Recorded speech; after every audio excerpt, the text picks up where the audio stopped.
আজকে এই মাটির ব্যাংক ভেঙে সাহেব আর সাহেবের বাবাকে বোকা বানাবো।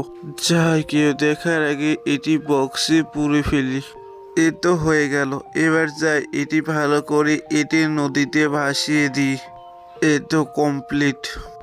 এই যে শোনা, আজকে তো ভিক্ষা করে একটা টাকাও পেলাম না। কিন্তু বাবা, আমার তো খিদে লেগেছে। কিন্তু সোনা, টাকা তো পাইনি, এখন কি করব? আরে কপাল, সবই কপাল। আরে আরে সোনা, ওই দেখো কি একটা ভেসে আস। তুমি এখানে বসো, আমি গিয়ে দেখে আসি। আরে আরে, দূর থেকে তো এটা দেখে মনে হচ্ছে একটা জাদুর বাক্স। শুনেছি এটাতে নাকি অনেক গুপ্তধন পাওয়া যায়। যাই উপরে গিয়ে দেখে আসি। কিন্তু তার আগে তুমি যদি এই নামটিকে মন থেকে ভালোবেসে থাকো তো আমার চ্যানেলটি সাবস্ক্রাইব করে দিও। এই যে সোনা, আমি এসে গেছি, এটা খুলে দেখা যায়। আরে আরে, এটা তো অনেক টাকা। এই যে সোনা, আমাদের আর ভিক্ষে করা লাগবে না।